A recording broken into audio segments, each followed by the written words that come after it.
Assalamualaikum warahmatullahi wabarakatuh. Salam sehat, tetap semangat. Bagaimana kabarnya anak-anakku hari ini? Alhamdulillah, luar biasa. Allahu Akbar. Alhamdulillahirrahmanirrahim. Pada hari ini kita masih diberi kesehatan sehingga kita dapat berjumpa kembali untuk mengikuti pelajaran pendidikan Pancasila dan Kewarganegaraan atau PPKN. Anak-anakku kelas 7 yang saya banggakan, sebelum memulai pelajaran, marilah kita bersama-sama berdoa supaya apa yang kita laksanakan hari ini bisa berjalan dengan lancar dan selalu mendapat ridho dari Allah SWT. Berdoa disilahkan. Berdoa selesai. Anak-anakku yang saya banggakan, pada pertemuan kedua hari ini kita akan melanjutkan pembahasan kita, yaitu bab 1 tentang perumusan dan penetapan Pancasila sebagai dasar negara. Subtopik yang akan kita bahas masih pada subtopik yang pertama, yaitu tentang perumusan Pancasila sebagai dasar negara. Pada pertemuan kedua kali ini kita akan membahas KD 3.1, yaitu menganalisis proses perumusan dan penetapan Pancasila sebagai dasar negara. KD 4.1 yaitu tentang menyaji hasil analisis proses perumusan dan penetapan Pancasila sebagai dasar negara. Indikator yang akan kita capai: 1.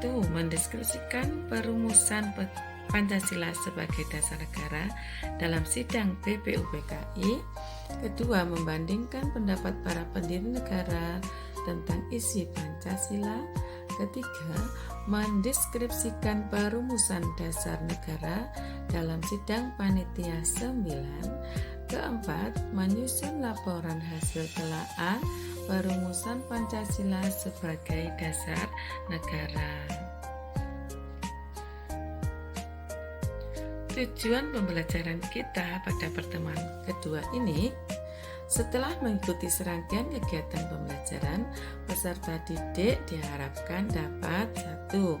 Mendeskripsikan perumusan Pancasila sebagai dasar negara dalam sidang BPUPKI. 2. Membandingkan pendapat para pendiri negara tentang isi Pancasila.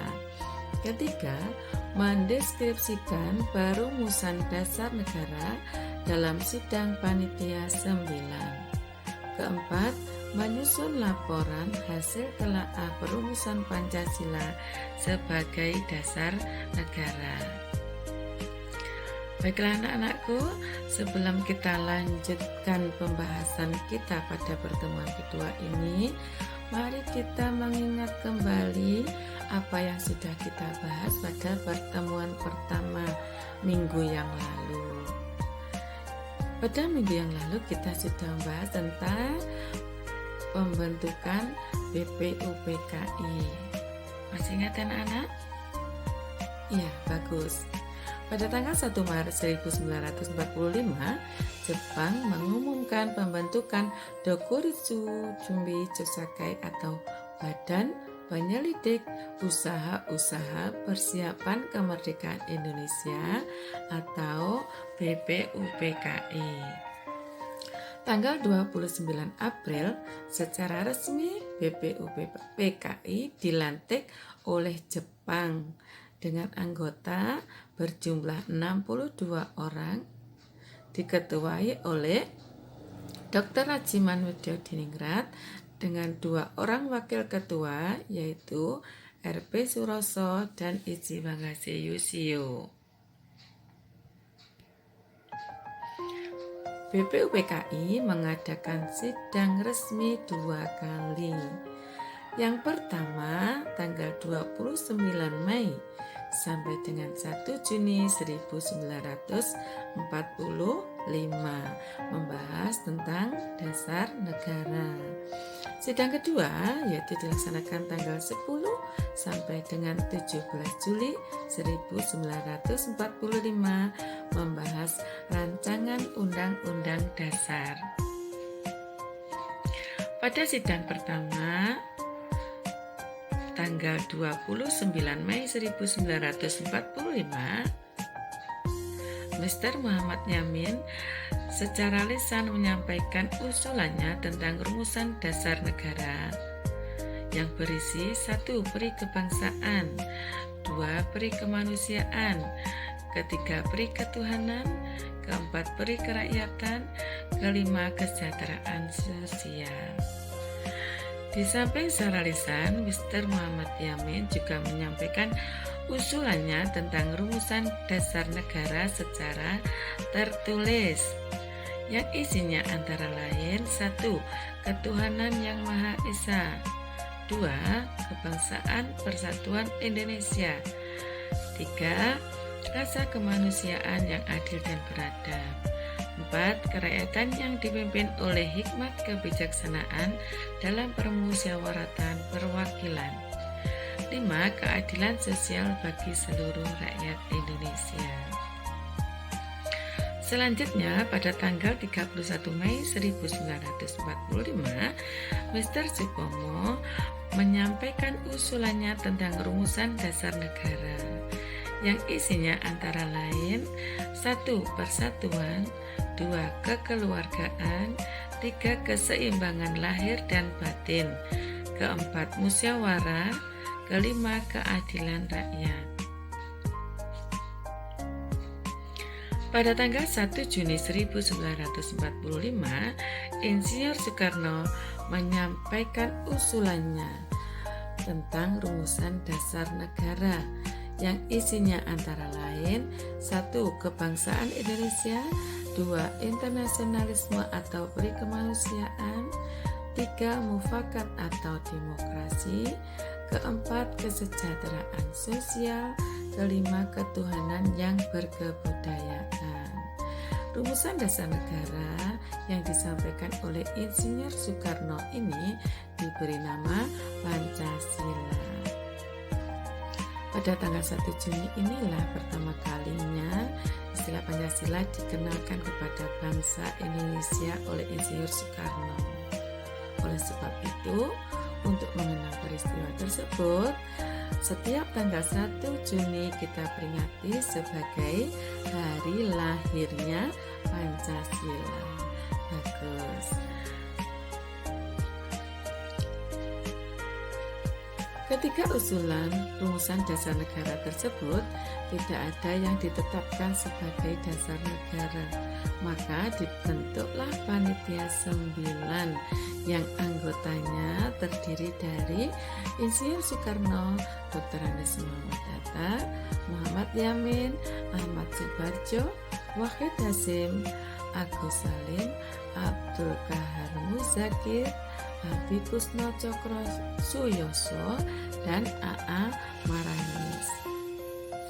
Panitia 9 ini berhasil menyusun satu rumusan, yaitu Piagam Jakarta atau Jakarta Charter. Demikian anak-anak ulasan kita pada pertemuan pertama minggu yang lalu. Bagus, pintar. Kalian memang anak-anak hebat. Masih bisa mengingat semuanya materi yang sudah kita bahas pada pertemuan pertama. Mari kita lanjutkan anak-anakku. Selanjutnya, naskah Mukadimah atau Piagam Jakarta yang ditandatangani oleh 9 orang anggota Panitia 9 tersebut dibawa ke sidang kedua BPUPKI tanggal 10 sampai 17 Juli 1945. Pada tanggal 14 Agustus 1945, Mukadimah atau Piagam Jakarta tersebut disepakati oleh BPUPKI. Dalam alinea keempat, naskah Piagam Jakarta tersebut terdapat rumusan dasar negara. Mari kita perhatikan anak-anakku. Rumusan dasar negara yang terdapat pada Piagam Jakarta isinya antara lain: 1. Ketuhanan dengan kewajiban menjalankan syariat Islam bagi pemeluk-pemeluknya. 2. Ketuhanan kemanusiaan yang adil dan beradab. 3. Persatuan Indonesia. 4. Kerakyatan yang dipimpin oleh hikmat kebijaksanaan dalam permusyawaratan perwakilan. 5. Keadilan sosial bagi seluruh rakyat Indonesia.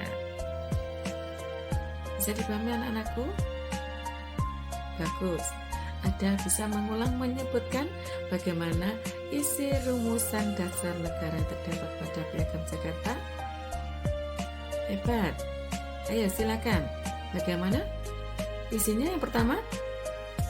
Ya, ketuhanan dengan kewajiban menjalankan syariat Islam bagi pemeluk-pemeluknya. 2. Kemanusiaan yang adil dan beradab. 3. Persatuan Indonesia. 4. Kerakyatan yang dipimpin oleh hikmat kebijaksanaan dalam permusyawaratan perwakilan. 5. Keadilan sosial bagi seluruh rakyat Indonesia. Bagus, hebat. Mari kita lanjutkan. Rumusan dasar negara yang tercantum dalam naskah Piagam Jakarta tersebut dalam sidang PPKI tanggal 18 Agustus 1945 mengalami perubahan pada sila pertama yang semula berbunyi ketuhanan dengan kewajiban menjalankan syariat Islam bagi pemeluk-pemeluknya diubah menjadi ketuhanan yang Maha Esa. Mengapa dirubah anak-anakku? Bagus. Yang melatar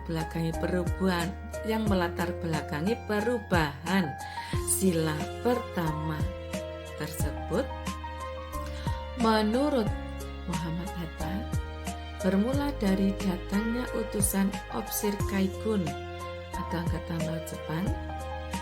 Mereka beritahukan bahwa wakil-wakil Protestan dan Katolik dari wilayah yang dikuasai oleh Angkatan Laut Jepang merasa keberatan dengan kalimat tersebut, yaitu kalimat yang berbunyi ketuhanan dengan kewajiban menjalankan syariat Islam bagi pemeluk-pemeluknya.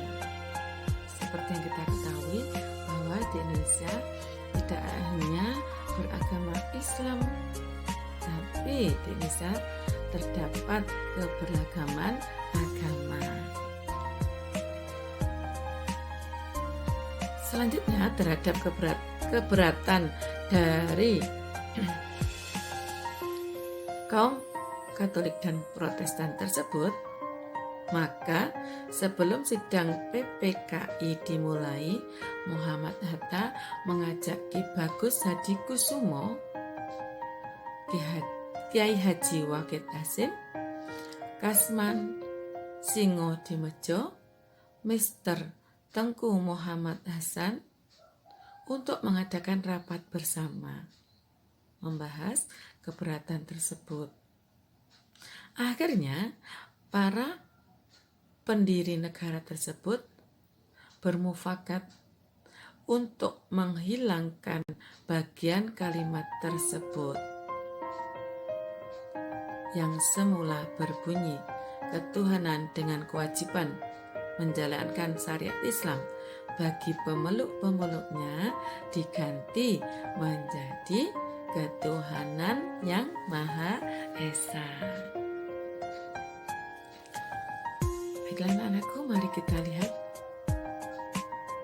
mari kita bandingkan bagaimana isi rumusan dasar negara yang terdapat pada Piagam Jakarta dan rumusan dasar negara yang terdapat pada pembukaan Undang-Undang Dasar 1945.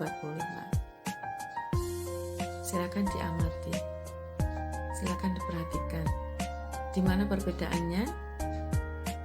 Ya, betul. Perbedaannya terdapat pada sila pertama. Pada Piagam Jakarta, sila pertama berbunyi, ketuhanan dengan kewajiban menjalankan syariat Islam bagi pemeluk-pemeluknya.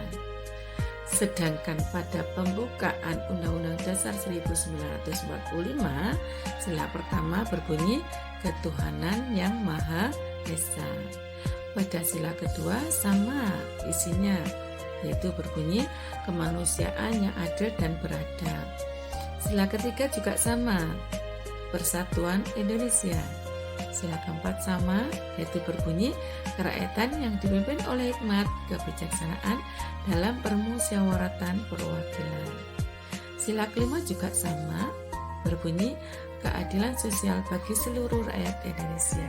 Jadi, perbedaan rumusan dasar negara pada Piagam Jakarta dan rumusan dasar negara pada pembukaan Undang-Undang Dasar 1945 terdapat pada sila pertama. Setelah selesai melaksanakan tugasnya, maka BPUPKI dibubarkan. Dan sebagai gantinya, pada tanggal 7 Agustus 1945, Jepang mengumumkan pembentukan Panitia Persiapan Kemerdekaan Indonesia atau Dokuritsu Jombi Inkai atau PPKI yang diketuai oleh Insinyur Soekarno dan Wakil Ketua Dr. Andes Muhammad Hatta. Pada tanggal 14 Agustus 1945, Jepang menyerah kalah pada Sekutu. Kesempatan ini digunakan sebaik-baiknya oleh para pejuang untuk menyatakan kemerdekaan Indonesia. Akhirnya pada tanggal 17 Agustus 1945, hari Jumat, Insinyur Soekarno dengan didampingi oleh Dr. Andes Muhammad Hatta memproklamasikan kemerdekaan Indonesia. Keesokan harinya, yaitu pada tanggal 18 Agustus 1945, PPKI melaksanakan sidang yang pertama kali dan menghasilkan keputusan sebagai berikut. 1. Menetapkan Undang-Undang Dasar 1945. Kedua, memilih presiden dan wakil presiden, yaitu Insinyur Soekarno sebagai presiden dan Dr. Andes Muhammad Hatta wakil presiden. Ketiga, membentuk Komite Nasional Indonesia Pusat.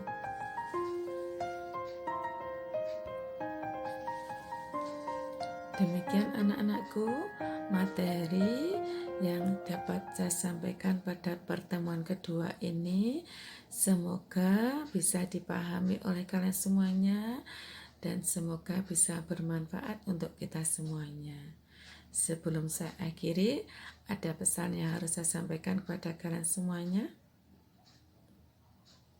Perilaku Pancasila adalah mempersatukan, bukan memisahkan.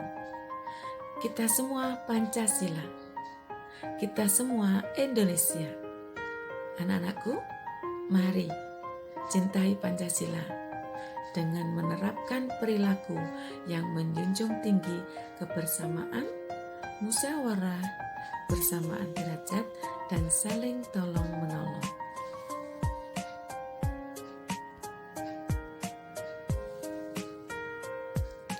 Sekian, terima kasih atas perhatiannya.